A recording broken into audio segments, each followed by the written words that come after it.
Bonjour tout le monde, j'espère que vous allez bien. Donc dans cette vidéo, je vais vous présenter une petite astuce à utiliser sur ChatGPT et sur GPT-3 pour ensuite automatiser des tâches plus facilement sur Browser Automation Studio ou sur autre chose derrière.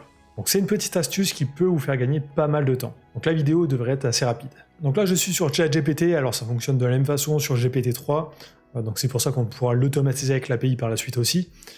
Mais là pour l'exemple je vais le faire sur ChatGPT au départ. Donc sur ChatGPT c'est bien, on a déjà vu, on peut créer des scripts de vidéos, on peut créer des articles, on peut créer des descriptions de fiches produits, etc.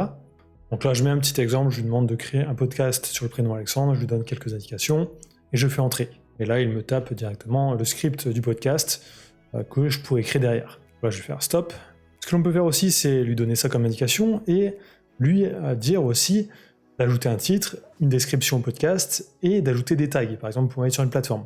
Ça pourrait être aussi pour une fiche produit, donc on lui dit d'écrire le titre, la description et les tags directement dans la même commande. Donc on peut lui demander plusieurs choses en même temps.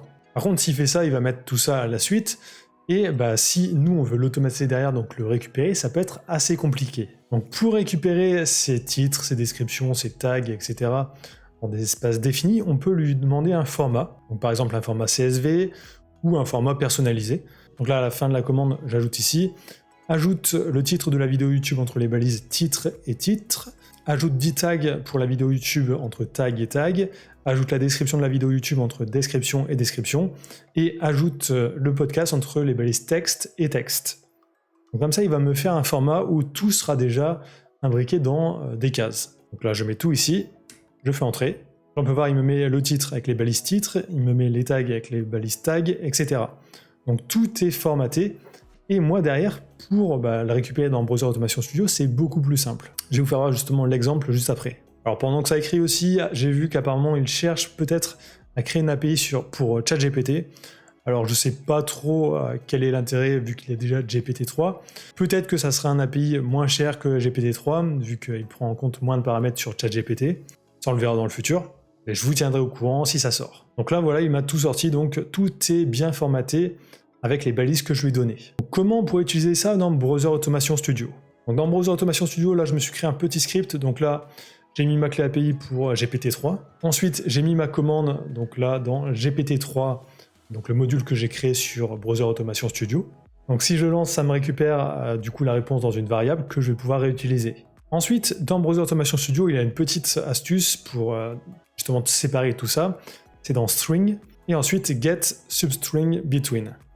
Donc là en fait on va lui donner notre texte que l'on a récupéré avec tout, donc titre, description, tag, etc. Et on va lui demander de récupérer ce qu'il y a entre les balises. Donc là entre les balises titre, et je vais l'enregistrer dans une variable titre.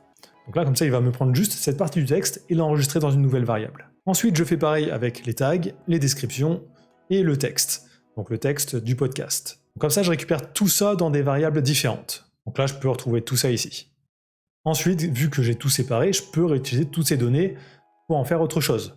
Donc pour publier sur des plateformes en automatique, par exemple on pourrait le faire pour du print on demand, donc séparer tout ça, donc titre, description et tag, et ensuite mettre nos produits en ligne grâce à ça. Ça pourrait être pour des vidéos YouTube, des podcasts, vraiment n'importe quoi.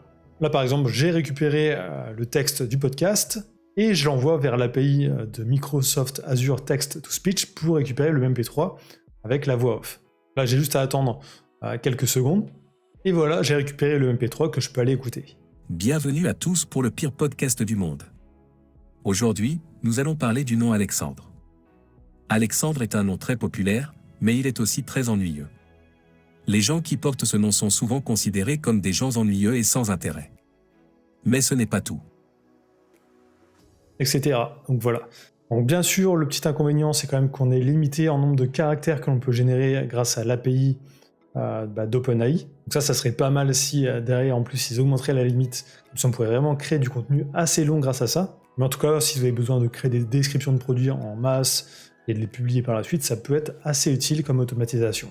Donc voilà, c'était vraiment juste pour vous partager une petite automatisation qui peut être assez utile. Pour ceux qui voudraient apprendre à se servir du logiciel Browser Automation Studio, comme d'habitude, il y a le lien vers la formation juste sous la vidéo. Si vous voulez parler de business en ligne, d'automatisation et d'intelligence artificielle, n'hésitez pas aussi à rejoindre le groupe Telegram que j'ai lancé assez récemment. On commence à être quelques-uns quand même à être assez actifs.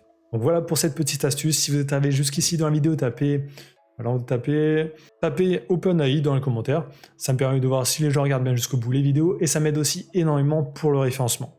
Donc likez, commentez, abonnez-vous et je vous dis à très bientôt.